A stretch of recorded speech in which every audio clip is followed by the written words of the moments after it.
What if Final Fantasy stopped trying to be an RPG first and became pure action? Yan ang experience ko habang nilalaro ko yung Final Fantasy 16.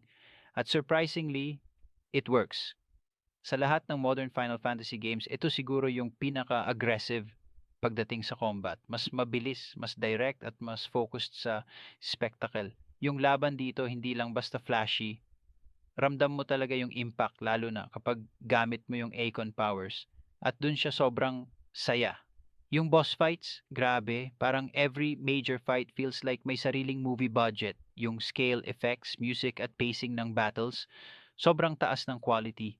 There are moments dito na mapapaisip ka talaga kung paano nila nagawa yung ganong level ng presentation. Pero hindi lang combat yung gumana, yung story ni Clive is one of the strongest in the franchise.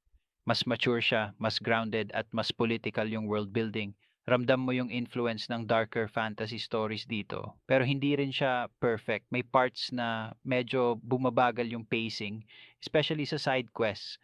At para sa longtime fans, medyo mababaw yung RPG systems compared sa older Final Fantasy titles. Less customization, less party management, more action. At yun yung biggest divide niya. Pero if titignan mo siya for what it is, a character-driven action game with huge cinematic battles, sobrang solid ng Final Fantasy 16. Hindi siya yung traditional Final Fantasy, pero hindi ibig sabihin nun na hindi siya worth playing. Kayo, mas trip nyo ba yung old school turn-based Final Fantasy? Or okay lang sa inyo yung full action direction nila ngayon?